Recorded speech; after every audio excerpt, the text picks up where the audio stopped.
এমন কোনো জায়গা আপনি খুঁজে পাবেন না যেখানে আল্লাহর কোরআনের গবেষণা চলছে না। আল্লাহর কোরআনকে গবেষণা করি দলে দলে বেদিন বেঈমানরা ইসলামের সুশীতল ছায়াতলে আশ্রয় গ্রহণ করে কালেমা পড়ে মুসলমান হচ্ছে। কোরআন এটি চেরাগ বাতির মতো নয়, আল্লাহর কালাম এটি মোমবাতির মতো নয়, এটি ফু দিলে নিভানো যাবে। কি বলেন? ফু দিলে নিভানো যাবে? আল্লাহর কোরআনকে কি ফু দিয়ে নিভানো যায়? কোরআন মাজিদ হচ্ছে সূর্যের মতো, কোরআন মাজিদ হচ্ছে টিউবলাইটের মতো। টিউবলাইটকে যদি বেলকুচির সব মানুষ মিলে ফু দেন, তাহলে এই টিউবলাইটকে কি নিভানো যাবে? জোরে বলুন বাবা, আর একটু জবানটা খুলুন না, নিভানো যাবে? এটির একটি সুইচ রয়েছে, সুইচটি অন করলে পরে এটি জ্বলে উঠবে, অফ করলে পরে এটি অফ হয়ে যাবে, নিভে যাবে। আল্লাহ রাব্বুল আলামিন বলেন, ইউরিদুনা লিয়ুতফিউ নূরাল্লাহি বিআফওয়াহিহিম ওয়াল্লাহু মুতিম্মু নূরিহি ওয়ালাউ কারিহাল কাফিরুন। তারা চায়, নাস্তিক, বেঈমান, মুরতাদ, কোরআন যারা কোরআনের বিপক্ষে, তারা চায় এই পৃথিবীর জমিন থেকে আল্লাহর কোরআনকে মুখের ফুৎকার দিয়ে নিভিয়ে দিবে, নির্বাপিত করে দিবে। খোদার কসম করে বলি, এই বিশ্ব জগৎ থেকে ইসলাম, মুসলমান আর আল্লাহর কোরআনকে কি কখনো কেউ মুখের ফু দিয়ে নিভাতে পারবে? যারা নিভাই দিতে চায় তারা নিভে যায়, আল্লাহর কোরআনকে কখনো নিভানো সম্ভব হবে না।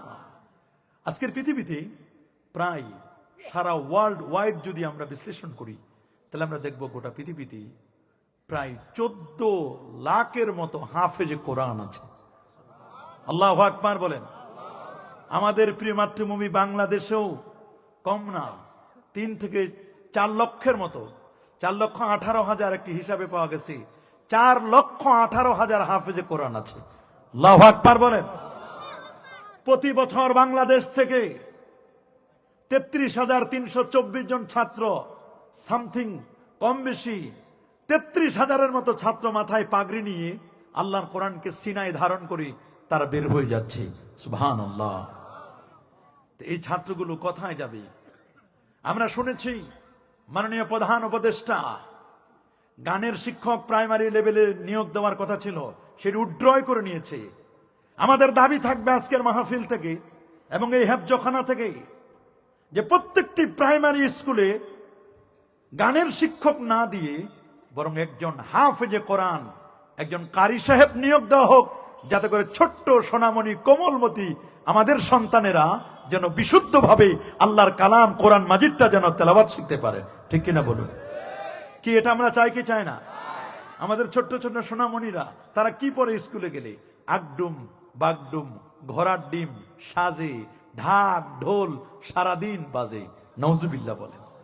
হাট্টিমা টিম টিম, তাদের খাড়া দুটো শিং, তারা মাঠে পারে ডিম। মিথ্যা কথা। যার মাথায় আল্লাহ শিং দিয়েছেন, পৃথিবীতে কাউকে কোনোদিন ডিম দেন নাই। যার শিং আছে তার ডিম নাই, যারা ডিম দিচ্ছেন তারে আল্লাহ মাথায় শিং দেন নাই। এটা আমার আল্লাহর নিয়মের পরিবর্তন হবে না। মুরগির শিং আছে, মাশাআল্লাহ, মুরগির শিং আছে, কি আছে? ডিম আছে। গরুর কি আছে? এজন্য ওর কি নাই? যারে আল্লাহ শিং দিয়েছেন তারে আল্লাহ ডিম দেন নাই, আল্লাহ যারে ডিম দিয়েছেন তারে আল্লাহ শিং দেন নাই। আমাদের টার্গেট হবে পর্বনামা স্কুলেতে হাট্টিমা টিম টিম, পর্ব মাগো প্রাইমারিতে আলিফ লাম মিম। আল্লাহু আকবার বলেন।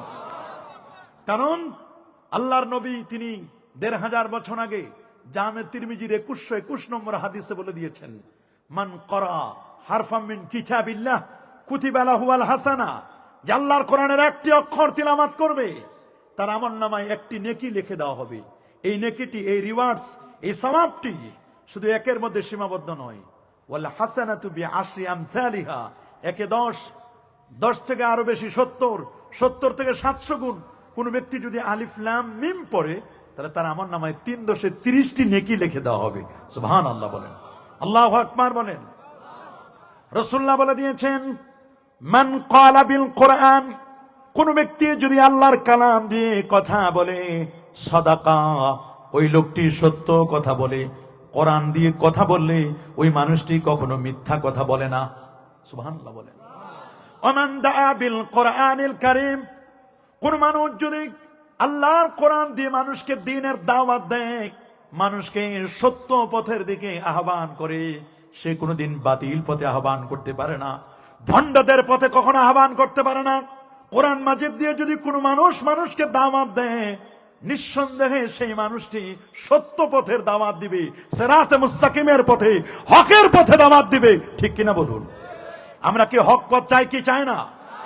আমরা কি সিরাতে মুস্তাকিম চাই?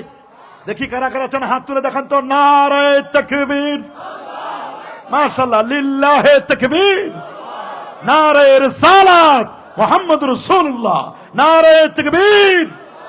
কোরআন সুন্নাহর আলো, কোরআন সুন্নাহর আলো, কোরআন সুন্নাহ যেখানে। মাশাআল্লাহ, মাশাআল্লাহ। বেলকুচির মানুষ যে ভদ্র নম্র, এটা বোঝা যায়। আমি তো আগেই বুঝেছি আমাদের মন্ডল সাহেবের দ্বারা। খুব পোলাইট একজন মানুষ। একই সাথে আমরা এবছর সফরে ছিলাম, হজের সফরে। আল্লাহু আকবার বলেন। তো উনার দাওয়াতে এখানে আপনাদের কাছে একটু দোয়া নেবার জন্য আসছি। এই পৃথিবীতে আমরা তো দোয়া চাই বাবা, ঠিক কিনা বলেন? আমাদের পেশা, আমি কোনো বক্তার পেশা নই, আমি একটা মাদ্রাসায় খেদমত করি, মাদ্রাসার ছাত্রদের পড়াই। দারুন নাজাত সিদ্দিকিয়া কামিল মাদ্রাসা বাংলাদেশের শ্রেষ্ঠ যতগুলো আলিয়া মাদ্রাসা আছে তার মধ্যে একটা অন্যতম। আমাদের আল্লাহর মেহরবানি 22,000 ছাত্র আছে, বিশাল এক প্রতিষ্ঠান। 7 বিষয়ে আমাদের অনার্স আছে, মাস্টার্স আছে। আল্লাহ পাকের মেহরবানি বিশাল মাদ্রাসা। আমার এক ক্লাসের ছাত্র এখানে নাই, একটা ক্লাসের শুধু আলেম ফার্স্ট ইয়ারে শুধু সাধারণ গ্রুপের ছাত্র 2300 ছাত্র। আলহামদুলিল্লাহ বলেন, 2200-2300 ছাত্র। তো তারপরেও আপনারা যে এত সুন্দর করে বসে আছেন, আমি খুশি হয়েছি। এখন একটা পরিবেশ হয়েছে, আশা করি কিছু কথা বলা যাবে। আল্লাহ কবুল করুন, মঞ্জুর করুন। আমরা সিরাতে মুস্তাকিম চাই কি চাই না? সঠিক রাস্তা চাই। এটা যে আমরা চাই তার প্রমাণ আছে। কারণ ফজর থেকে নিয়ে এশার নামাজ পর্যন্ত 5 ওয়াক্ত নামাজে, ফরজ, ওয়াজিব এবং সুন্নত নামাজে মোট 32 বার আল্লাহর কাছে একটা রাস্তার কথা আমরা বলি, কামনা করি, আল্লাহর কাছে বলি, ইহদিনাস সিরাতাল, মাশাআল্লাহ বলেন না, ইহদিনাস সিরাতাল। হে আল্লাহ, আপনি আমাদেরকে সহজ সরল সঠিক পথে পরিচালিত করুন। এই দোয়াটা আমরা আল্লাহর কাছে বলি কিনা? কিন্তু আসলে আমরা তো সহজ সরল সঠিক পথটা চিনি না। ফজরে বলি আমরা 4 বার, 2 রাকাত সুন্নতে বলি 2 বার, 2 রাকাত ফরজে বলি 2 বার। মোট কয়বার বললাম? ফজরে 4 বার, সুন্নতে 2 বার, ফরজে 2 বার। মনে রাখবেন, মুসল্লি চিনা যায় ফজরে, মুসল্লি চিনা যায়, বন্ধু চিনা যায় বিপদে। ফজরের যিনি মুসল্লি তিনি রিয়েল মুসল্লি, প্রকৃত মুসল্লি। বিপদের যিনি বন্ধু তিনি কিন্তু রিয়েল বন্ধু। দুধের মাছির অভাব নাই, দুধ যতক্ষণ মাছি ততক্ষণ। কথা বলেন?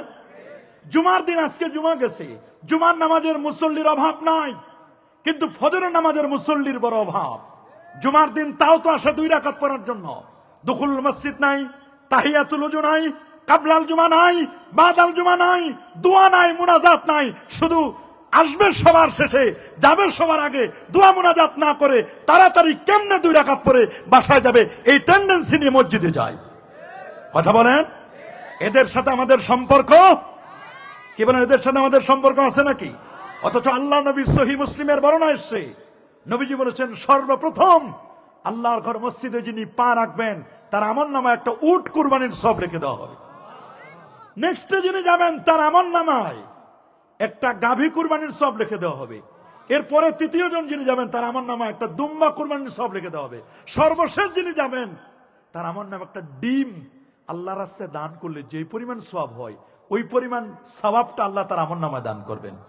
কিন্তু আমাদের এমন হয়ে গেছে, আমরা সারা সপ্তাহে নামাজের খবর নাই, জুমার দিন নিচতলা, দোতলা, 3 তলা ছাদও ভরে যায়, রাস্তাঘাটও বন্ধ হয়ে যায়, কিন্তু ফজরের নামাজের 1 কাতারও হয় না।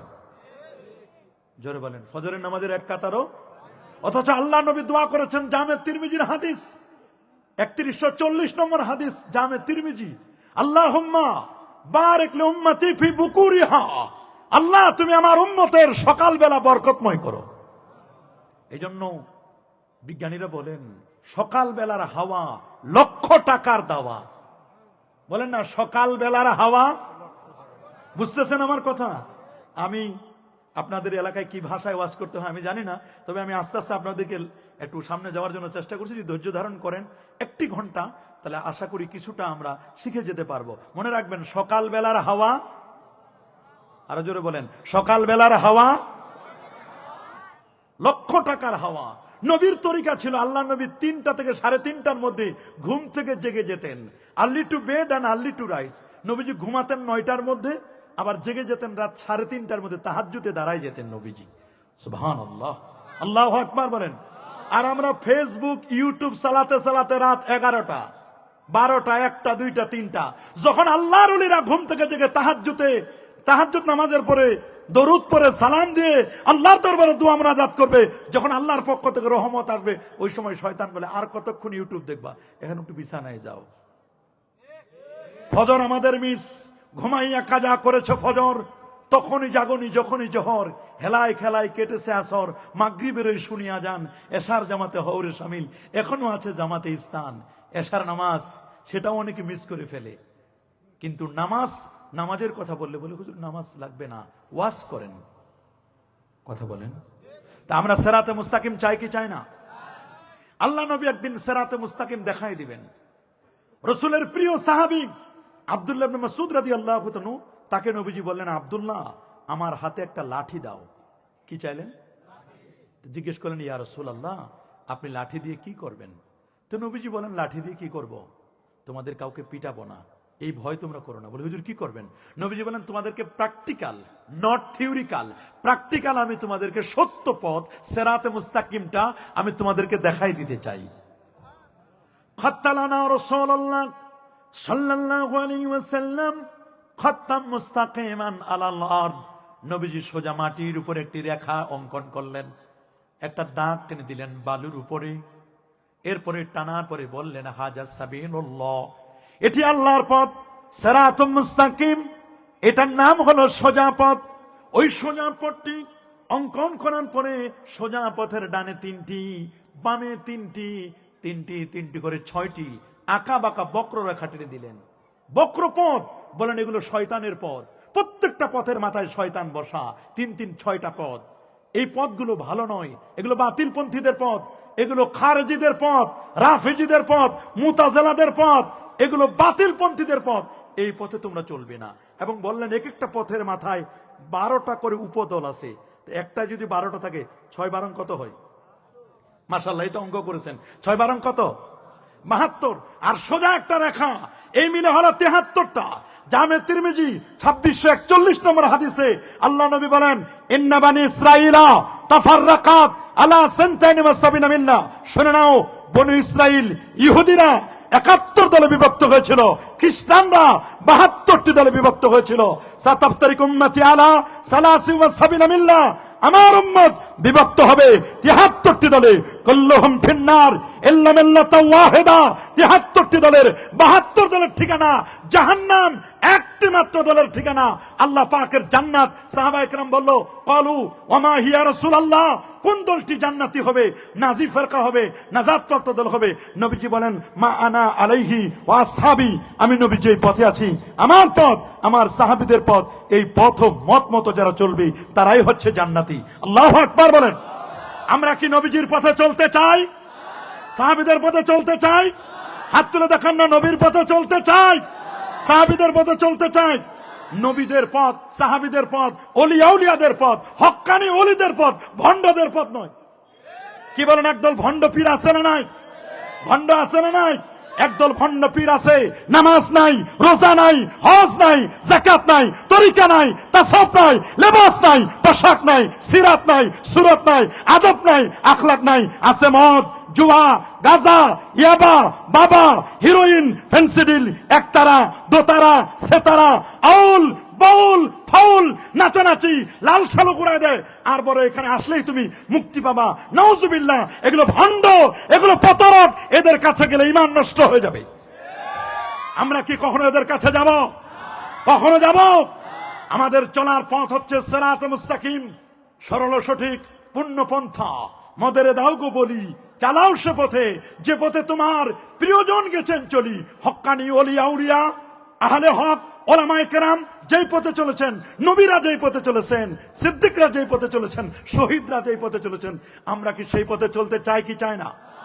নবীজি বিদায় হজ্জের ভাষণে বলেছিলেন, আইয়ুহান নাস তারাকতু ফীকুম আমরাইন লান তাদিল্লু মা ইন তামাসসাকতুম বিহিমা। হে মানব জাতি, আমি তোমাদের মাঝে দুটো জিনিস রেখে যাচ্ছি, যতদিন পর্যন্ত এই দুটো জিনিসকে তোমরা আঁকড়ে ধরবে মজবুত করে, তোমরা পথভ্রষ্ট হবে না, গোমরা হবে না, সত্য পথ থেকে বিচ্যুত হবে না। যার একটি হলো আল্লাহর আখেরি কালাম পবিত্র কোরআনুল কারীম, আরেকটি হচ্ছে নবীজির সুন্নত মুবারাকা। আল্লাহ নবীর সুন্নত গুলো আজকে সবকিছুর উন্নতি হয়েছে, কিন্তু আমাদের আকীদার উন্নতি হয় নাই, আমলের উন্নতি হয় নাই। দিন দিন আমাদের আমলের অবনতি হচ্ছে, দিন দিন অবনতি হচ্ছে। মানুষ আগে মুরব্বীরা প্রত্যেকটা নামাজের পরে, জোহরের পরে 2 রাকাত নফল নামাজ পড়তো, বলেন পড়তো কিনা? মাগরিবের পরে 2 রাকাত, সুন্নতের পরে 2 রাকাত করে 6 রাকাত আওয়াবিনে নামাজ পড়তো। কারণ ফরজের যদি কোনো ঘাটতি হয়, সুন্নত নফল দ্বারা ওই ঘাটতি পূরণ হয়ে যায়। আল্লাহু আকবার। আগে যেভাবে মানুষ সহযোগিতা করত, এখন সহযোগিতা নাই, এখন খালি প্রতিযোগিতা। নাই, সুন্নত লাগে না, একটার পর একটা সুন্নত লাগে না, মাযহাব লাগে না, তরিকা লাগে না, পীর মুরিদি লাগে না, টুপি লাগে না, দাড়ি লাগে না, কবর জিয়ারত লাগে না। এরকম বলে বলে বলে বলে বলে বলে সমাজ থেকে আমলগুলো উঠাই দিতে চাচ্ছে। কি বলেন, আপনারা কি আমল উঠাই দিবেন না আমল করবেন? কি বাবা, আমরা আমল করব না? কি বলেন, আমরা আমল করব না? আমল কি মন মতো করা যাবে না কোরআন এবং সুন্নাহর আলোকে? কি আমাদের আমল হবে কিসের আলোকে? কোরআন এবং সুন্নাহর আলোকে। আমাদের মুসলমানের দলিল হলো 4টা। বলেন আমাদের দলিল কয়টা? বলেন, কোরআন মাজিদ, সুন্নাতে রাসূল, ইজমাউল উম্মাহ আর কিয়াসুল মুস্তাহিদিন। 4টা হলো আমাদের দলিল। কোরআন, সুন্নাহ, ইজমা, কিয়াস। কয় দলিল? 4 দলিলের আলোকে আমাদের কথা বলতে হবে। নিজের মন মস্তিষ্ককে, চিন্তা চেতনাকে কথা বললে কখনো হবে। আপনি শুনলে অবাক হবেন, প্রফেসর ডি লামার্টিন এবং জর্জ বার্নার্ড শো, উনি হচ্ছেন the greatest philosopher of the world. জগতের একজন শ্রেষ্ঠতম দার্শনিকদের অন্যতম হচ্ছিলেন জর্জ বার্নার্ড শো।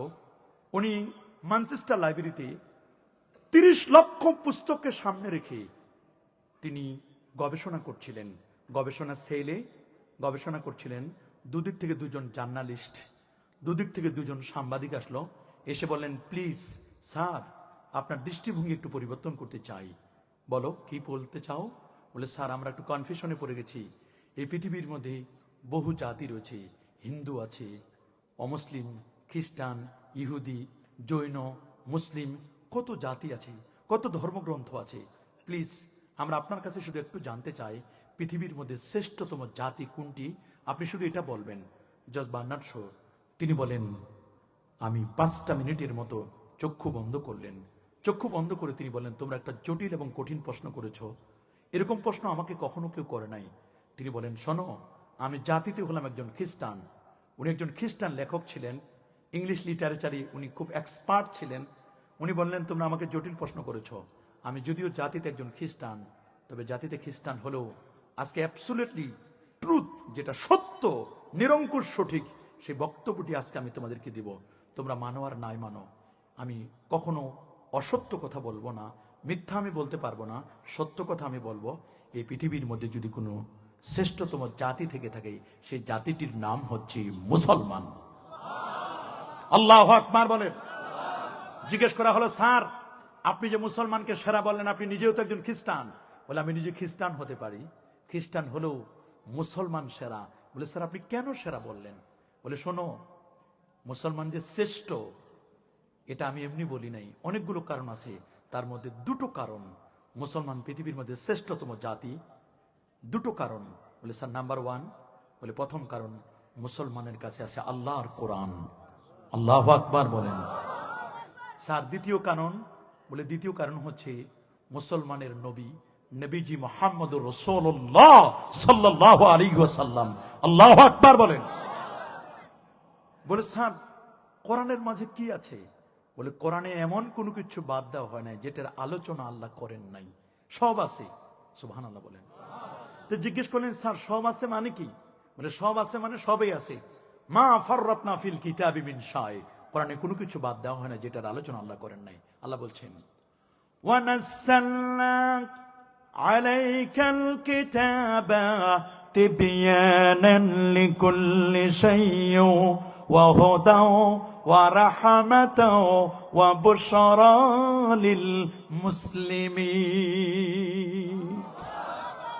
ওয়া নাযালনা আলাইকাল কিতাবা, আর আমি আপনার উপর নাজিল করেছি পবিত্র কোরআন, তিবিয়ানান লিকুল্লি শাই, প্রত্যেকটি বিষয়ের ডিটেলস আলোচনা ইনফরমেশন গুলো আমি আপনাকে দিয়ে দিয়েছি।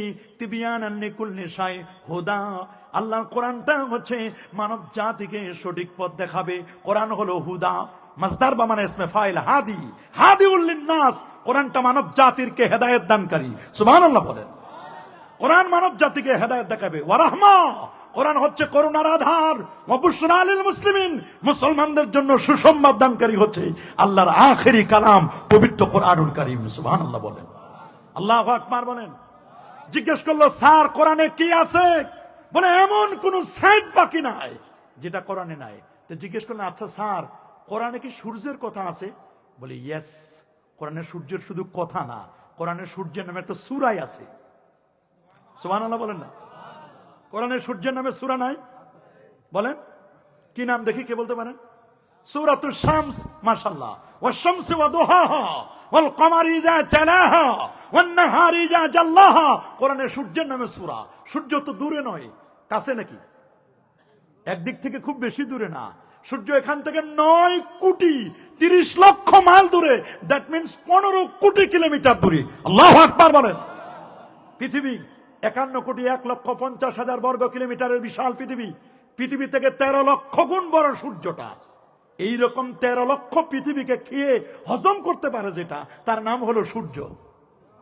বলেন না বাবা, তার নাম কি? আরো জোরে, সবার মুখে। দেখতে তো একটা প্লেটের মতো সূর্য, কিন্তু আসলে 15 কোটি কিলোমিটার দূরে, 9 কোটি 30 লক্ষ মাইল, 13 লক্ষ গুণ বড়। শুধু সূর্যই যে বড় তা নয়, সূর্য থেকে 33 কোটি গুণ বড় একটা তারকা আছে, তার নাম বেটলজিয়াস তারকা। এটা সূর্য থেকে 33 কোটি গুণ বড়। আল্লাহু আকবার বলেন। ওই বেটলজিয়াস তারকা থেকে 45 কোটি গুণ বড় একটা তারকা, তার নাম ওয়াইএক্স স্কুটি নামক তারকা। ওয়াইএক্স স্কুটি নামক তারকার চেয়ে আরো বড় Nova, supernova, Proxima Centauri, Andromeda Galaxy, তার চেয়ে আরো বড় প্রথম আকাশ, দ্বিতীয়, তৃতীয়, চতুর্থ, পঞ্চম, ষষ্ঠ, সপ্তম আকাশ, সিদরাতুল মুনতাহা, 70,000 নূরের পর্দা, তারপর আল্লাহ পাকের আরশে আজিম। আল্লাহু আকবার। আমেরিকার মহাকাশ গবেষণা সংস্থা নাসা বলল যে মোহাম্মদ উনি মনে হয় মঙ্গল গ্রহের খবর রাখে না, উনি মনে হয় উপরের খবর রাখে না। তারা বলল উপরে যাওয়া যায় না, মঙ্গল গ্রহের বেশি যাওয়া যায় না। আর আমার আল্লাহ জানাই দিলেন উপরে যাওয়াও যায়, উপর থেকে আসাও যায়। বিজ্ঞানীরা বলল উপরে যাওয়া যায়, তার কোনো প্রমাণ আছে? বলে আছে। বলে উপর থেকে আসা যায়, প্রমাণ আছে? বলে ইয়েস। বলে উপরে গেছেন এমন একজন বলেন তো? ঈসা রুহুল্লাহকে আল্লাহ তাআলা জমিন থেকে উপরে উঠায় নিছেন 4th আসমানে। বার রাফাহুল্লাহ ওয়া কানা আল্লাহু আজিজান হাকিমা। ঈসা নবী কোন আসমানে? সবাই বলেন, আরো জোরে বলেন। আর খ্রিস্টানরা বলে ঈসা নবী মারা গেছে। আল্লাহ বলেন না, তোমরা যারে মারছো ওইটা ঈসা না, ওইটা মিসা। ওরা যারে মারছে ওটা কি ঈসা? এরা কি মিসা। খ্রিস্টানরা কেন নবীকে শ্রেষ্ঠ বললো? কেন বলতেছে? পিছনে কারণ আছে তো। কেন বললো? বলার পিছনে কারণ আছে। কারণ তারা যদি তাদের নবীর সুন্নত আমল করে, তাহলে জীবনে কোনো খ্রিস্টান বিয়ে করতে পারবে না। কারণ তাদের নবী ঈসা আলাইহিস সালাম বিয়ে করে না এখন পর্যন্ত। বলে না, ঈসা আলাইহিস সালাম কি বিয়ে করেছে? উনার বয়স যখন 33 বছর 8 মাস 9 দিন, ওই সময় আল্লাহ তাআলা 4th আসমানে তাকে উঠাই নিয়েছেন। উনার বয়স এখন চলমান 2025। ঈসা নবীর বয়স কত? কথা বলে না। 2025 বছর উনার বয়স। আল্লাহ তাআলা 4th আসমানে উঠাই নিয়েছেন তাকে। আর উনার বয়সটা স্টপ হয়ে আছে 33 বছর 8 মাস 9 দিন। উনি যেদিন পৃথিবীতে আসবেন, সহিহ মুসলিমের রওয়ায়াত, আল মানারাতুল বাইদা নামক সেই শুভ্র সাদা মিনারায়, দামেস্ক সিরিয়ার মসজিদের মিনারে আসবেন 2 জন ফেরেশতার কাঁধে ভর করে। মিনারটা এখনো রেডি করা আছে। ঈসা রুহুল্লাহর জন্য মিনার রেডি। উনি যেখানে নামবেন সেই জায়গাটাও রেডি। ইমাম মাহদী আসবেন, এদিকে দাজ্জাল আসবে, ইমাম মাহদীও চলে আসবেন। মাগরিবের নামাজের আজান হবে। একামতটা একটু ডিলে হচ্ছে, দেরি হবে। তাহলে একামত কেন আজকে দেরি হচ্ছে? মাগরিবের নামাজে তো সময় শর্ট। বলে আজকের নামাজে একজন পয়গাম্বর, একজন নবী আসতেছেন। আল্লাহু আকবার বলেন। সবাই বলো তাহলে এই জন্য ডিলে হচ্ছে, দেরি হচ্ছে একামত। তাহলে দেরি হোক, আমরা একটু পয়গাম্বরকে দেখতে চাই। 40 জন ইয়ং স্টার যুবক, দেখি যুবক কারা আছে, হাত তুলেন তো। মাশাআল্লাহ, অনেক যুবক আমাদের ইয়ং স্টার, মাশাআল্লাহ, মারহাবা। 40 জন যুবক সেদিন আগায় আনতে যাবে ইসারহুল্লাহকে। সাথে যাবেন কোথায় বলেন না? ইমাম মাহদী আলাইহিস সালাতু ওয়াস সালাম তিনি পাঠাবেন। এবার ইমাম মাহদী পাঠাবেন, যাও 40 জন elite person, young star, youth যারা, যুবক যারা, তোমরা চলে যাও। যাবে, দেখবেন ইসারহুল্লাহ দুজন ফেরেশতার কাঁধে ভর করে নামবেন, ইসারহুল্লাহকে রিসিভ করবেন, মুসাফা হবে। সুবহানাল্লাহ বলেন। ইসারহুল্লাহ তো জানাতন ব্যক্তি নয়, কুদরতের কারিশমা, বাপ সারাই সন্তান, উনু ফুয়ের সন্তান। কিসের সন্তান বলেন না? ফু ফু ফু ছিলেন না? এই ফুটা দিয়েছিল জিবরিল আমিন। কে? হযরত মারিয়াম আলাইহিস সালাম ছোট্ট বাচ্চাকে কোলে নিয়ে আদর করে, মায়া করে, পাখি কোলে নিয়ে আদর করে, বিড়াল কোলে নিয়ে আদর করে, ছোট ছোট ছাগলগুলোকে কোলে নিয়ে আদর করে, এত মায়া মারিয়াম আলাইহিস সালামের। আল্লাহ বলেন, মারিয়াম তোমার এত ছোট বাচ্চার প্রতি মায়া, কি চাও আমি বুঝে ফেলেছি, তুমি মনে হয় সন্তান চাও। আল্লাহ তাআলা জিবরিলকে পাঠালেন, জিবরিল যাও মারিয়ামকে বলো তোমার সন্তান হবে। মারিয়াম কয়, দাস আমার সন্তান হবে কেমনে? ওয়ালাম ইয়ামসাসনি বাশার, আমার তো কোনো পুরুষের সংস্পর্শে যায় নাই, পুরুষের সংস্পর্শে না গেলে কখনো সন্তান হয়? বলেন না হয়? আর আল্লাহ যদি দেয় তাহলে হয়। বলেন দিবে কে? বলেন না কে দিবেন? বিজ্ঞানের থিওরি হলো আগুনের কাজ জ্বালায় দেওয়া। আগুনের কাজ কি? আচ্ছা আপনাদেরকে জিজ্ঞেস করি যে ইব্রাহিম আলাইহিস সালামকে যে আগুনে ফেলা হলো, তখন আগুন কি করেছিল? জ্বালাইতে পারছে? এখানে বিজ্ঞানের থিওরি কাজ করছে? বিজ্ঞানের থিওরি কাজ করে না। আগুন বলছে সরি, উনি আল্লাহর পয়গাম্বর, উনাকে জ্বালানো যাবে না, একটা পশমও জ্বলে নাই। হযরত শাহজালাল ইয়ামানি আল মুজাররাদি 360 জন সৈন্য নিয়ে, সফর সঙ্গে নিয়ে যখন সুরমা নদী সিলেট পার হচ্ছিলেন, উনি বলেছিলেন জায়নামাজটা নদীতে বিছায় দাও। আল্লাহু আকবার। উনি যখন জায়নামাজ বিছায় দিলেন, বললেন 360 জন সফর সঙ্গী উঠো জায়নামাজের উপরে। 360 জন সফর সঙ্গী যখন জায়নামাজে উঠলো, পৃথিবীর নিয়ম, আর্কিমিডিসের সূত্র আছে। আর্কিমিডিসের সূত্র হলো কোন ভারী জিনিস যদি পানিতে ফেলে দেওয়া হয় ডুবে যাবে। কথা বলেন, আরো যারা বলেন। স্টিফেন হকিং তিনিও কিন্তু বলে দিয়েছেন লোহা পানিতে ফেলে দিলে ডুবে যাবে, কারণ আমার কোরআনে লোহার নামে সূরা আছে, সূরাতুল হাদিদ। আল্লাহু আকবার বলেন। আমার কোরআনে সূরাতুল হাদিদ নামে সূরা নাই? কি বলেন নাই? আমার কোরআন পদার্থ বিজ্ঞানের কথা বলেছেন, ওয়াংসান্নাল হাদিদ ফিহি বাসুন শাদীদ। লোহা শক্তিশালী, এবং লোহা পৃথিবীর মানুষ ক্রিয়েট করতে পারে নাই, মানুষ বানাতে পারে নাই। লোহা বানায় দিয়েছেন আমার আল্লাহ মানুষের ব্যবহারের জন্য। এর মধ্যে এত ক্ষমতা, এত পাওয়ার, সুবহানাল্লাহ। লোহার পাওয়ারের কথা চিন্তা করলে আপনি আর আমি কি চিন্তা করব? ফেরেশতারাও চিন্তা করছে যখন পৃথিবী বানালেন। এটা জামে তিরমিজির হাদিস। সুবহানাল্লাহ বলেন। তিরমিজি শরীফের লম্বা হাদিস। যখন পৃথিবী বানালেন আল্লাহ তাআলা, পৃথিবী বানালেন কেমনে? গোটা পৃথিবী ছিল পানির উপরে। ওয়া কানাল আরশু আলাল মা, আল্লাহর আরশটাও ছিল পানির উপর। পানিগুলো ফেনা ছিল, ফেনা জমতে জমতে জমতে জমতে জমতে ফেনাগুলো যখন এক জায়গায় হলো, ওইখান থেকে হতে হতে আস্তে করে একটু জায়গায় খামিরের মতো মাটি জমা হলো। আল্লাহ তাআলা ফেরেশতাদেরকে বলেন, ফেরেশতারা ওই মাটিটুকু টানতে থাকো। যেখানে জমেছে ওইটার নাম কাবুন। কাব মানে হলো গিরা, গিট, উঁচু জায়গা, ওইটা কাব। আমাদের যে পায়ের গোড়ালির হাড্ডিটা আছে এটা উঁচু জায়গা, এটাকে বলা হয় কাবা। আবার নারীদের সামনের যে উঁচু জায়গা এটাকে বলছেন কাওয়াইবা ওয়া আতরাবা, এটা কাওয়ায়েব, এটা উঁচু অংশ, ওই জায়গাটা হলো কাবুন। আল্লাহু আকবার বলেন। এই জন্য উজু করার সময় আপনার এই গিটটা যেন ভালো করে ভিজে। রাসূল বলেন যাদের এই গিরাটা ভিজবে না, ওয়াইলুল লিল আকাবি মিনান নার, উজু করতে গিয়ে যদি পায়ের গোড়ালি ভালো করে না ভিজে, তার জন্য ওয়াইল নামক দোজক, তার জন্য তিরস্কার করা হয়েছে। ওই জায়গার মাটিটা টানতে টানতে, খামির টানতে টানতে টানতে বেলকুচি পর্যন্ত আসছে। আল্লাহু আকবার বলেন। খানায় কাবার মাটিটা যেখানে, ওই জায়গা থেকে মাটিটা টানতে টানতে বেলকুচি এদিকে চলে গেছে, পূর্ব দিকে চলে গেছে, পশ্চিমে চলে গেছে, উত্তরে চলে গেছে, দক্ষিণে তো বঙ্গোপসাগর, তারপরে ওদিকেও টানছে। গোটা পৃথিবীর 3 ভাগের 2 ভাগ হলো পানি, আর 1 ভাগ কি মাটি। যখন আল্লাহ তাআলা স্থির করলেন, তখন পৃথিবী নরবর থরবর করে কাঁপতেছে। যখন কাঁপাকাঁপি শুরু হয়েছে, তখন আল্লাহ বলেন, ফেরেশতারা পৃথিবীতে 10,500 পাহাড় পেরেক মারে দাও, খুঁটি বানায় গাড়ে দাও, যেন পৃথিবী নরবর থরবর করতে না পারে, কাঁপতে না পারে। আল্লাহু আকবার বলেন। ওয়াল কাফিল আরদে রাওয়াসিয়ান তামিদা বিকুম ওয়াল জিবালা আওতাদা, সূরা নাবার মধ্যে আল্লাহ বলেন 30 পারার মধ্যে, ওয়াল জিবালা আওতাদা, আল্লাহ পৃথিবীর মধ্যে পাহাড়গুলোকে পেরেক স্বরূপ গেড়ে দিলেন। সুবহানাল্লাহ বলেন, আল্লাহু আকবার বলেন। ফেরেশতারা তো ভয় পেয়ে গেল, পৃথিবী যখন নরবর থরবর করে কাঁপতেছে, যখন পাহাড় দিল তখন ফেরেশতারা বলল, আল্লাহ আল্লাহ হাল মিন খালকিকা শাইউন আসাদ্দু মিনাল জাবাল, আল্লাহ পাহাড়ের চেয়ে কি বড় কোনো কঠিন সৃষ্টি এই জমিনে আছে? যে পৃথিবী কাঁপতেছিল, ওই কম্পমান পৃথিবীকে তুমি থামাই দিলা পাহাড়ের দ্বারা। কিসের দ্বারা? আমি যদি আপনাদেরকে জিজ্ঞেস করি পৃথিবীর প্রথম পাহাড় কোনটি, দেখি কেউ বলতে পারবেন? জাবালে আবি কুবাইস, বাদশার বাড়িটা যেখানে, হাজী সাহেব সহ আমরা দেখে আসছি, জাবালে আবি কুবাইস। আল্লাহু আকবার বলেন, এটা পৃথিবীর প্রথম পাহাড়। আল্লাহু আকবার বলেন। এইটা পৃথিবীর প্রথম পাহাড়, জাবালু আবি কুবাইস, বাদশার বাড়ি যেখানে, খানায় কাবার সামনে। আল্লাহু আকবার। ফেরেশতারা পাহাড়ের দেখে অবাক, আল্লাহ এত বড় পাহাড়, আল্লাহ পাহাড়ের চেয়ে কি বড় কোনো কঠিন সৃষ্টি আছে? আল্লাহ বলেন ইয়েস আছে। বলে আল্লাহ পাহাড়ের চেয়ে বড় কঠিন সৃষ্টি কি?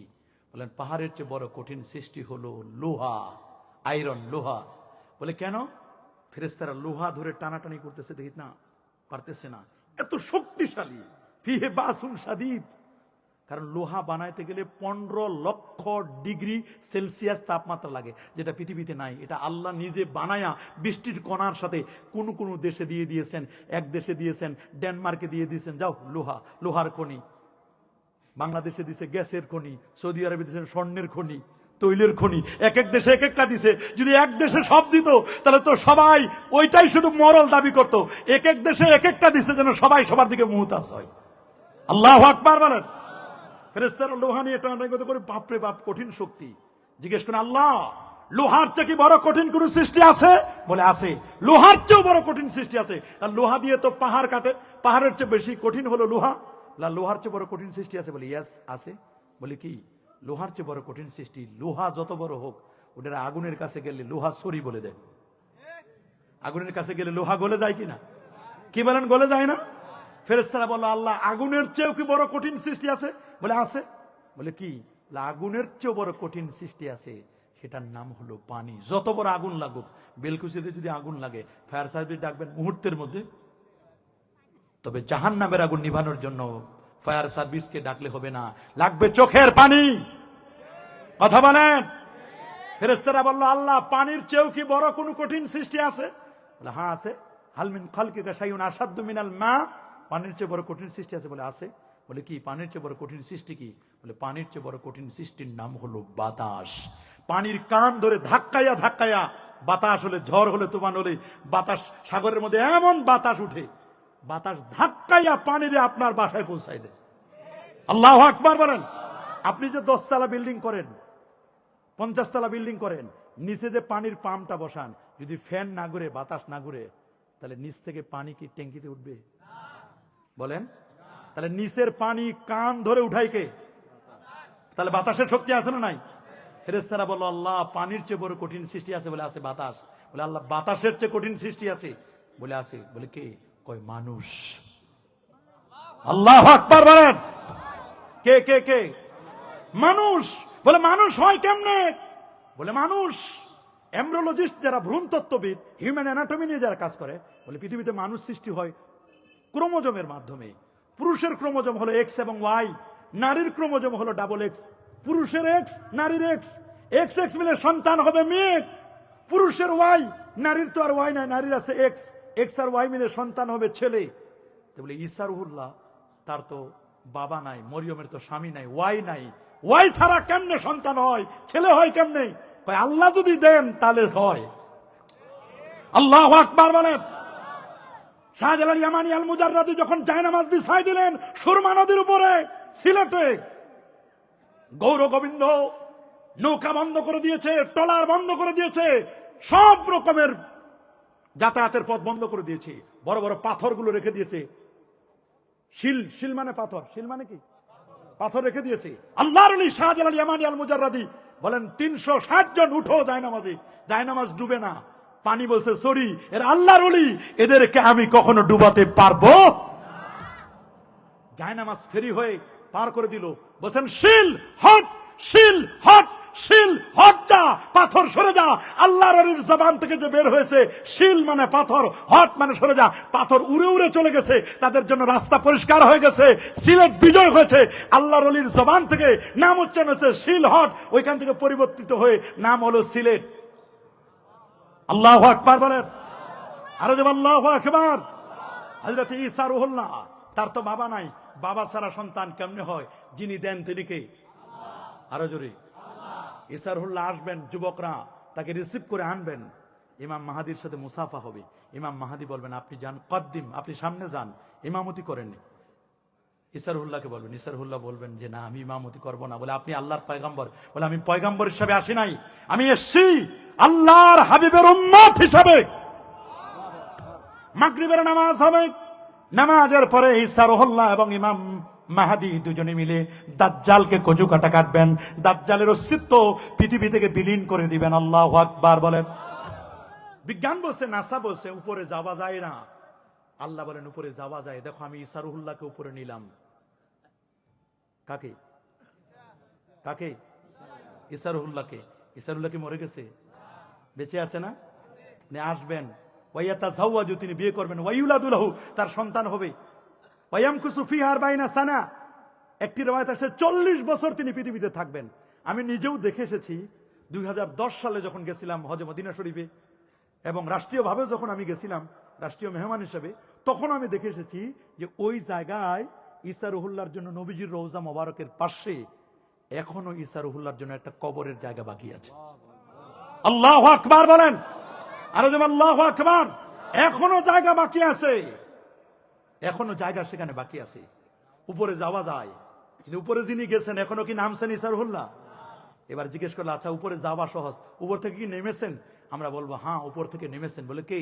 বলে আদম আলাইহিস সালাম এবং আমাদের মা হাওয়া। আমার বাবা মার আসল ঠিকানা কোথায়? মাশাআল্লাহ। আমার মা বাবার আসল বাড়ি কোথায়? বলেন কোথায়? জান্নাতে। তে যদি মা বাবা জান্নাতি হয়, সন্তানরা কি জাহান্নামী হবে? আমরা মা বাবা যে উত্তরাধিকারী হয় সম্পদের, মা বাবা মারা যাওয়ার পরে সন্তানরা সম্পদের উত্তরাধিকারী হয় কিনা? কোন সন্তান? যদি নেককার সন্তান হয়, ভালো সন্তান হয়, কিন্তু যেই সন্তান মা বাবার বিরুদ্ধাচরণ করে, ওই সন্তান কি মা বাবার উত্তরাধিকারী হবে? মা বাবা যদি সন্তানকে ত্যায্য পুত্র করে দেয়, এরা কি উত্তরাধিকারী হবে? আমরাও তো আদম আলাইহিস সালাম এবং মা হাওয়া, আমরা তাদের সন্তান।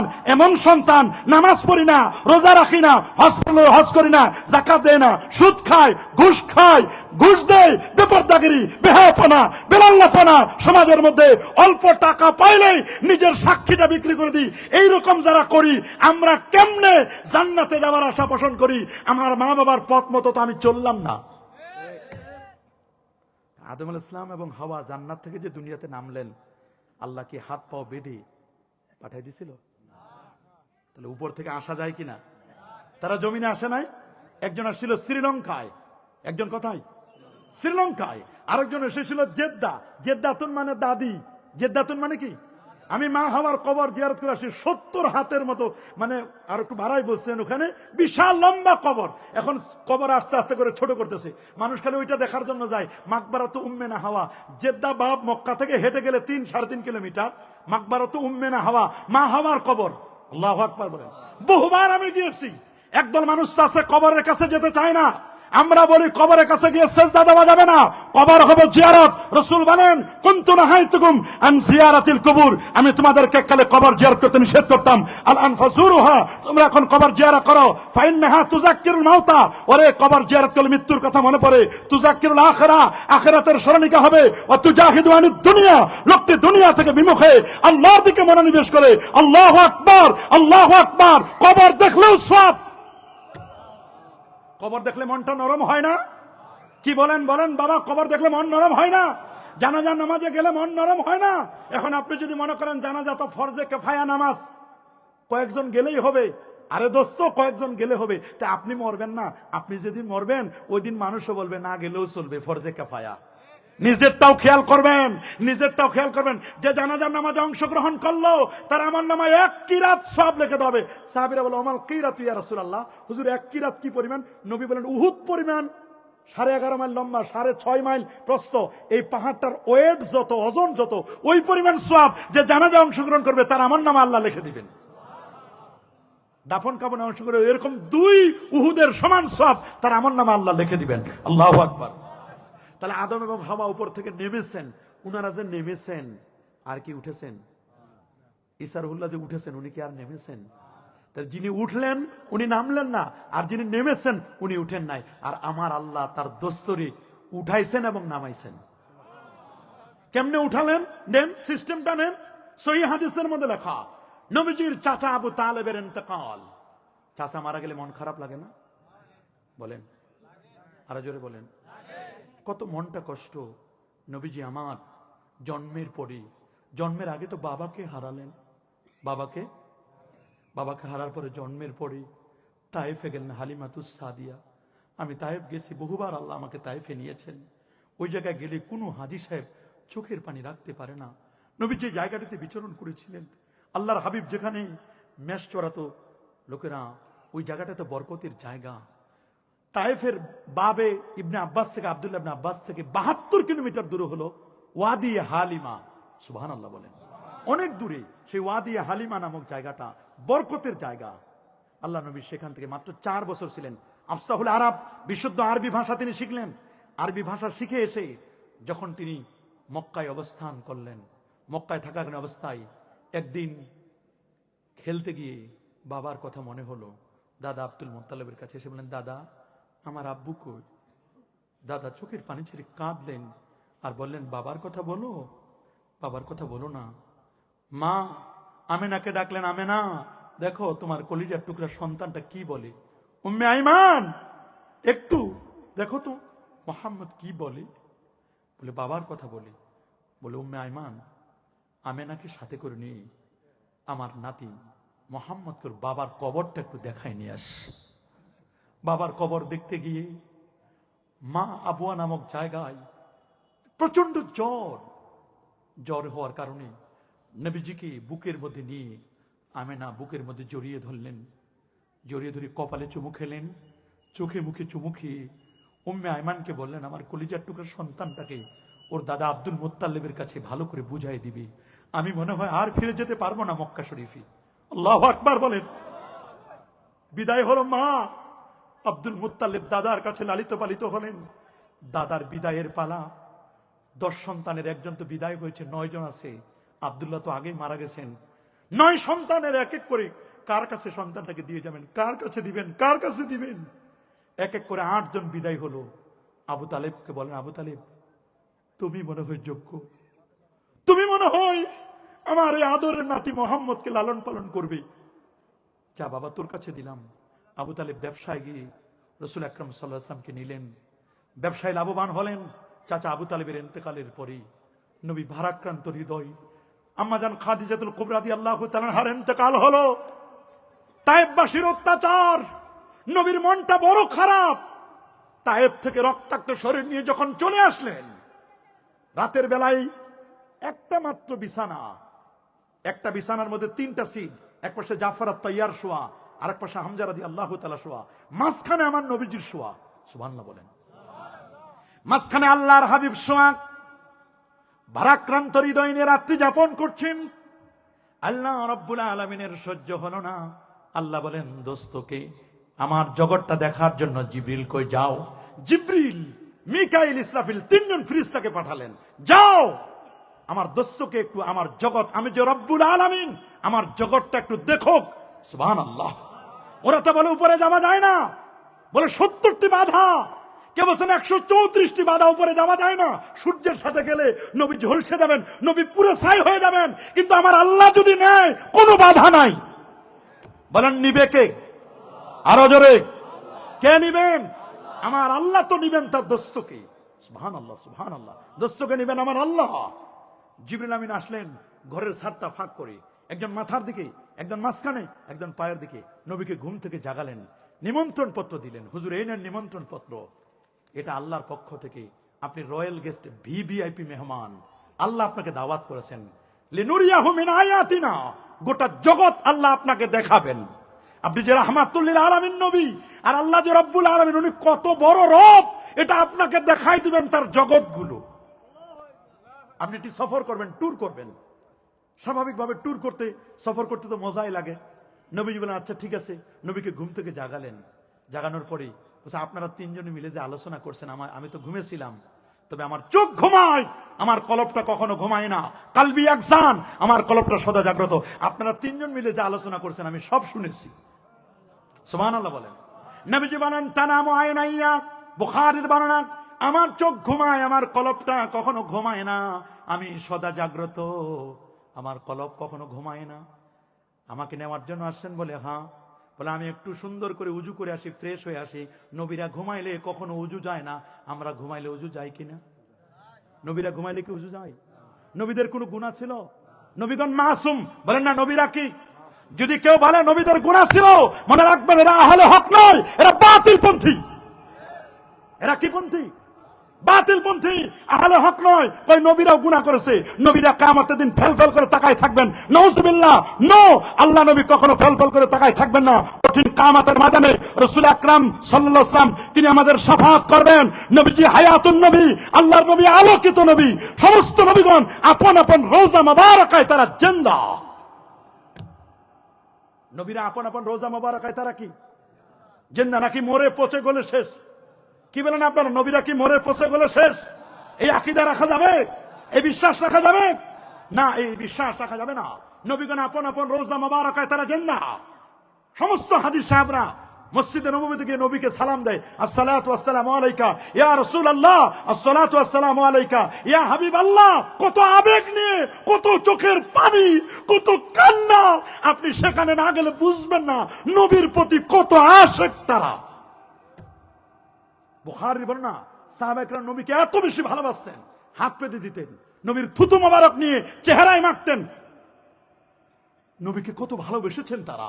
নবীর ভালোবাসা, নবীর প্রেম।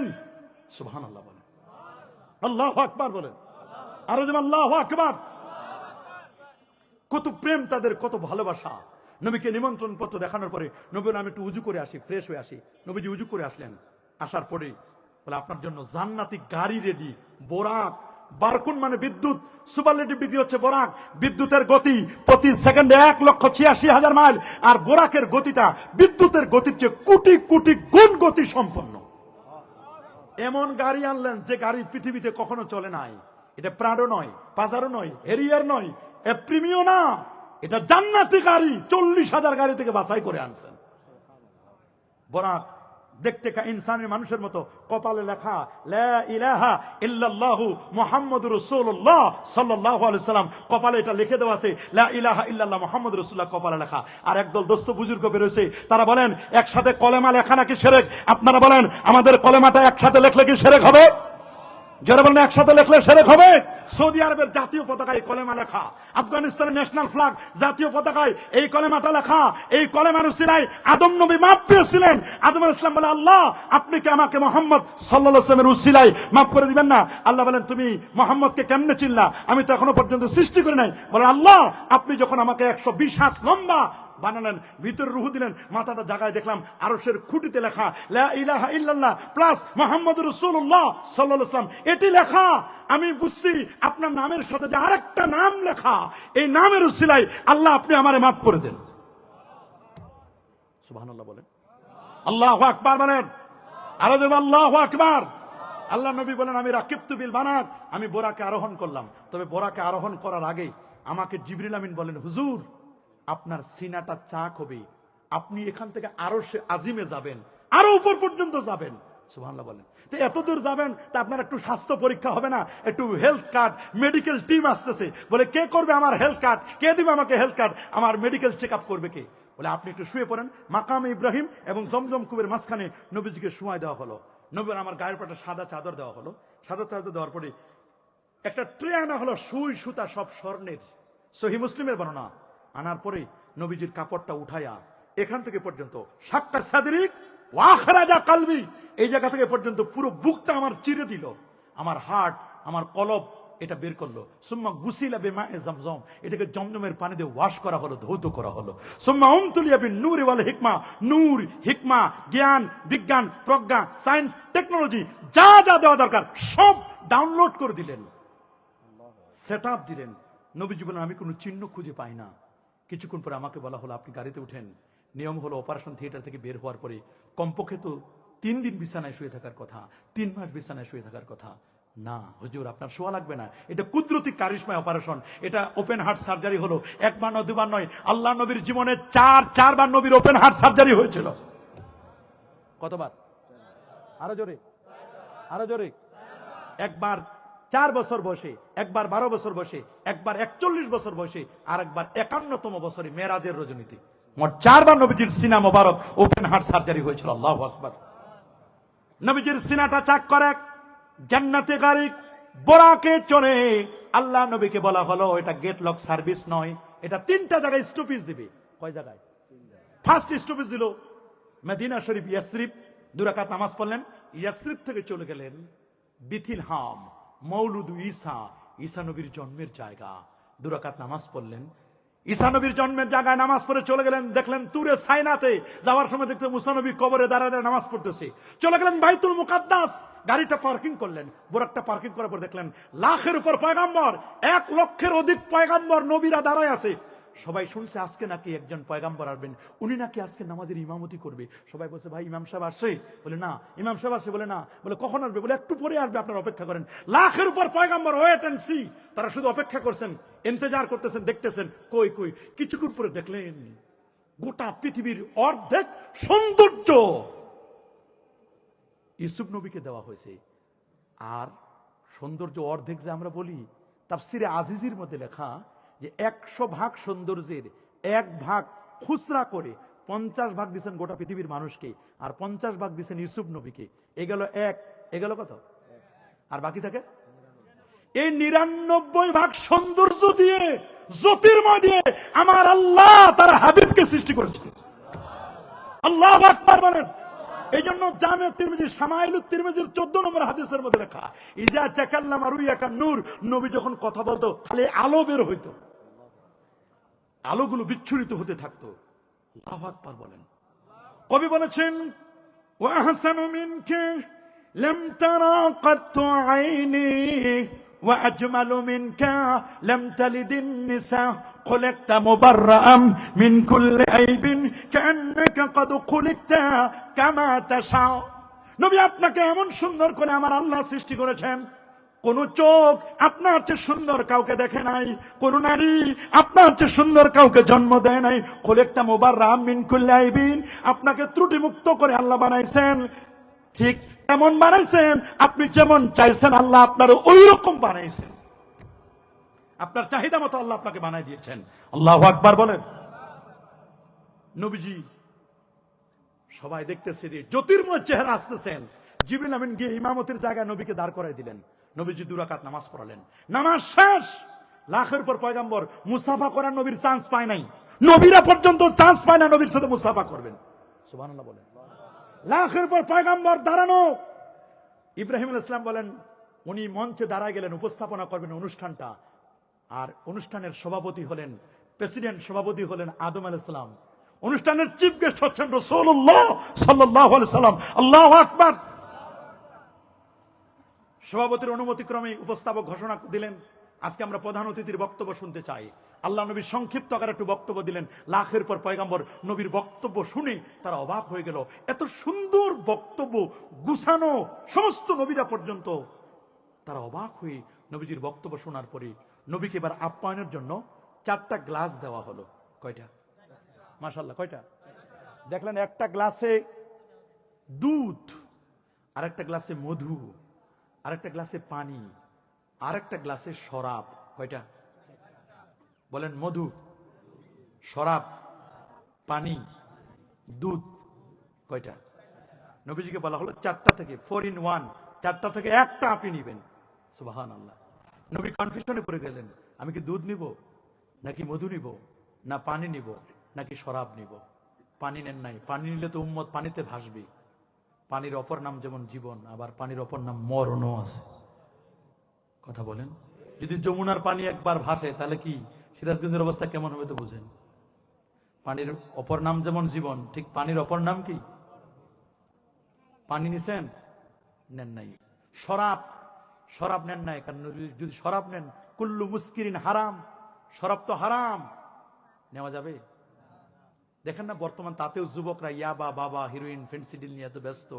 নাউজুবিল্লাহ, মাআযাল্লাহ। যদি কেউ মদ পান করে, নবীর যুগে ছিল 40 বেত্রাঘাত, ফারুক আজমের যুগে বলেন যে না 40 হলে হবে না, 80টি বেত্রাঘাত করার নিয়ম। যদি ইসলামী স্টেট থাকে, মদ্যপায়ী যারা তাদেরকে 80টি করে বেত্রাঘাত করা হবে ইসলামী স্টেট হলে। আল্লাহু আকবার বলেন।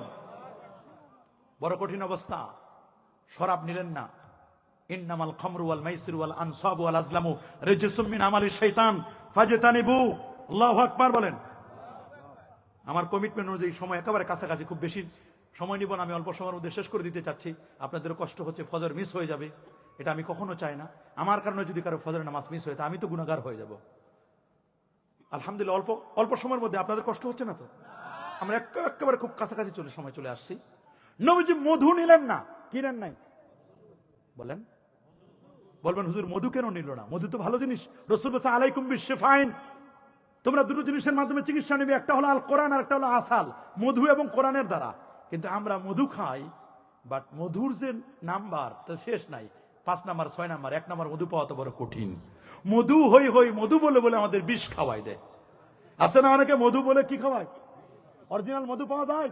রাসূল বলে দিয়েছেন কেউ যদি হাতের মধ্যে মান লাইক আল আসাল, হাতের মধ্যে মধু নিয়ে, কালো জিরা নিয়ে, আল হাব্বাতুস সাউদা, কালো জিরা নিয়ে যদি চেটে চেটে মাসে যদি 3 বার খায়, লাম ইউসিবহু আজিমুম মিনাল বালা, তাকে জটিল কঠিন রোগ কখনো স্পর্শ করবে না। ছোট্ট ছোট সোনামণি যারা আল্লাহর কোরআন মাজিদ থেকে যখন হিফজ করার সময় তারা কিন্তু মৌমাছির নামে একটি সূরা আছে। আমার কোরআন জিওলজি, প্রাণী জগৎ নিয়ে কথা বলেছে। আমার কোরআনের জিওলজির নামে সূরা আছে। সূরাতুল বাকারা, গাভীর নামে সূরা নাই? সূরাতুল আনকাবুত, মাকড়াসার নামে সূরা নাই? নাই? সূরাতুন নামল, পিপিলিকার নামে সূরা। সূরাতুল ফিল, হাতির নামে সূরা। আবার আমার কোরআনে সূরাতুর রোম, ইতালির রাজধানী রোম, রোমের নামে সূরা আছে। সুবহানাল্লাহ। আমার কোরআনে সূরাতুন নাহল, নাহল মানে মধুমক্ষিকা, মৌমাছি। কোরআনে বলেন وَأَوْحَى رَبُّكَ إِلَى النَّحْلِ أَنِ اتَّخِذِي مِنَ الْجِبَالِ بُيُوتًا وَمِنَ الشَّجَرِ وَمِمَّا يَعْرِشُونَ ثُمَّ كُلِي مِنْ كُلِّ الثَّمَرَاتِ فَاسْلُكِي سُبُلَ رَبِّكِ ذُلُلًا يَخْرُجُ مِنْ بُطُونِهَا شَرَابٌ مُخْتَلِفٌ أَلْوَانُهُ فِيهِ شِفَاءٌ لِلنَّاسِ। আল্লাহু আকবার। ছোটকালে আমরা পড়েছি, আপনারাও পড়েছেন মুরব্বী জানা, মৌমাছি মৌমাছি কথা যাও নাচি নাচি, দাঁড়াও না একবার ভাই। মৌমাছি বলে ওই ফুল ফোটে বনে, যাই মধু আহরণে, দাঁড়াবার তো সময় আমার নাই। রে মৌমাছি কেন এত ব্যস্ত হয়ে পড়লে রে মৌমাছি, কেন এত বিজি হয়ে গেলে? মৌমাছি বলে আমার আল্লাহ আমাকে 3টি জায়গায় বাড়ি বানানোর জন্য পারমিশন দিয়েছে। আমি 3টি জায়গার বাইরে কোনোদিন বাড়ি বানাতে পারবো না। ফার্স্ট পারমিশন, আমি যখন কোনো বিল্ডিং বানাতে পারবো না, তবে হ্যাঁ বিল্ডিং এর কোনায় কান্নিসে আমার আল্লাহ বলেন ওয়া রাব্বুকা ইলান নাহলি আনিত্তাখিদি মিনাল জিবাল, আমি বাড়ি বানাবো পাহাড়ের গুহায়, পাহাড়ের গুহায় আমি বানাবো। পাহাড়ের গুহায় যদি তুমি প্রবলেম মনে করো তাহলে তুমি বাড়ি বানাবা। ওয়া মিনাশ শাজার, গাছের ডালে, গাছের ডালে, মগ ডালে, বড় বড় ডালে তুমি বিল্ডিং এর কোনায় ছাদের মধ্যে বাড়ি বানাবা, গাছের বড় বড় ডালে বাড়ি বানাবা। আর তুমি বাড়ি বানাবা পাহাড়ের গুহায়। 3টা জায়গার বাহিরে তুমি কখনো বাড়ি বানাতে পারবে না। কয় জায়গায়? গাছের ডালে, বিল্ডিং এর কান্নিসে কোনায়, দেখেন না বিল্ডিং এর কোনায়, ছাদের কোনায়, আরেকটা হলো কি পাহাড়ে। বলেন না কয়টা জায়গা?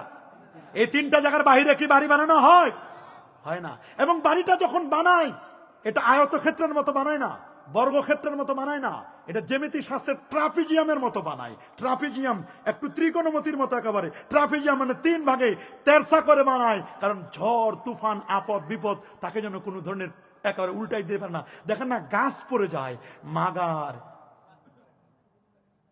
মৌচাকটা কখনো পরে, এটা কি চারকোনা করে বানাই না, এটা বর্গক্ষেত্রের মতো বানাই, ত্রিকোণমিতির মতো বানাই। সুবহানাল্লাহ বলেন। বিজ্ঞানীরা বলছেন, সুইজারল্যান্ডের বিজ্ঞানীরা বলেন, অস্ট্রিয়ার বিজ্ঞানী Karl von Frisch the dancing bee, নেচে যাওয়া মৌমাছি নিয়ে তিনি গবেষণা করেছেন। তিনি বলেছেন এক একটা মৌচাকে 22,000 রুম থাকে, কামরা থাকে 22,000। কয় হাজার? আরো জোরে সবাই বলে। আপনি 10 কাঠা মাটিতে 10 তলা বিল্ডিং বানাতে কষ্ট হয়ে যায়, কত ইঞ্জিনিয়ারিং প্ল্যান নেন, আর ছোট্ট একটি জায়গায় 22,000 রুম বানাইতে পারেন কে?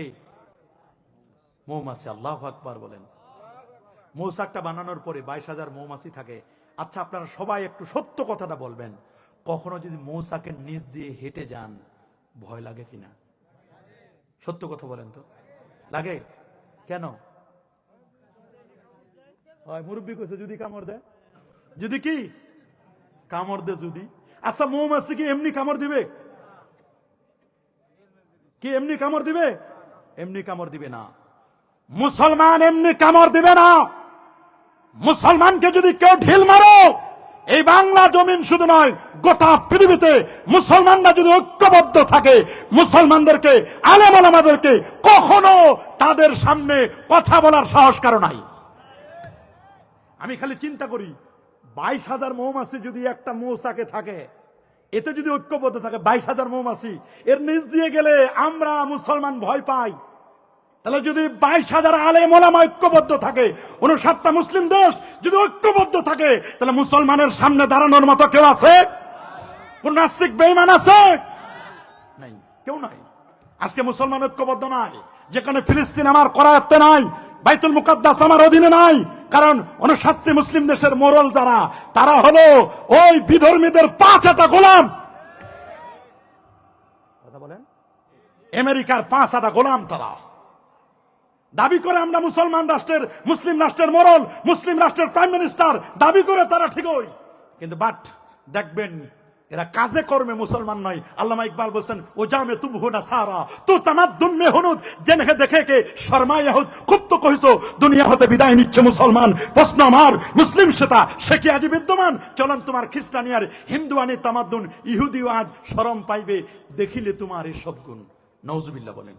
আমরা শুধু মার্কাই মুসলমান, গরু খাওয়া মুসলমান, বাবা মুসলমান, দাদা মুসলমান, এই জন্য আমরা মুসলমান। প্রকৃত মুসলমান আমরা শুধু নামে মুসলমান, না হলে আজকে মুসলমান নির্যাতিত নিপীড়িত হতে পারে?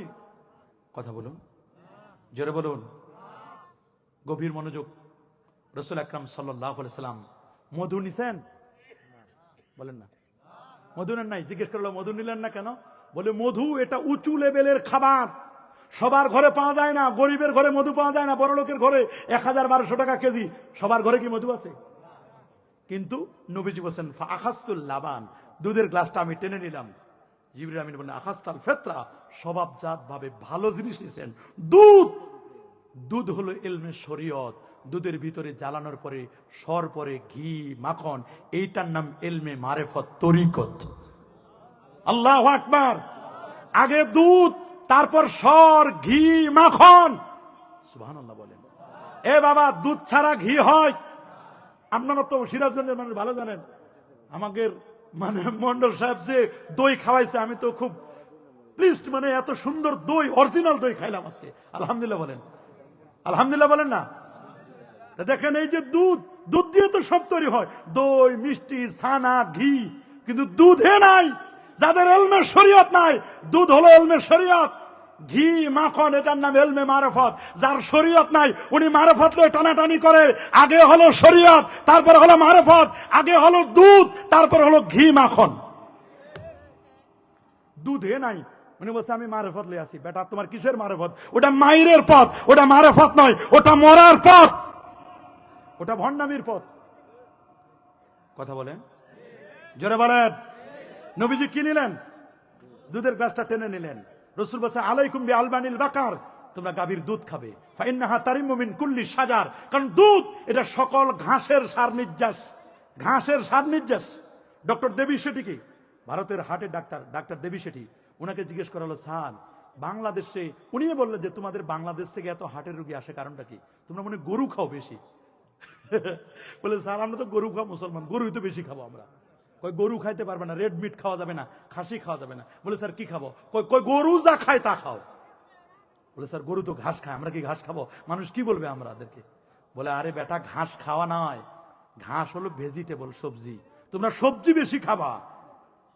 আর রাসূলুল্লাহ ১৫০০ বছর আগে বলছেন কুলু মিন লাহমিল বাকারে কালিলা, গরুর গোশত কম খাও আর গাভীর দুধ তোমরা বেশি খাও। সুবহানাল্লাহ বলেন। দুধের মধ্যে সকল কিছুর সান্নিধ্যাস হলো দুধ। দুধ, আল্লাহু আকবার।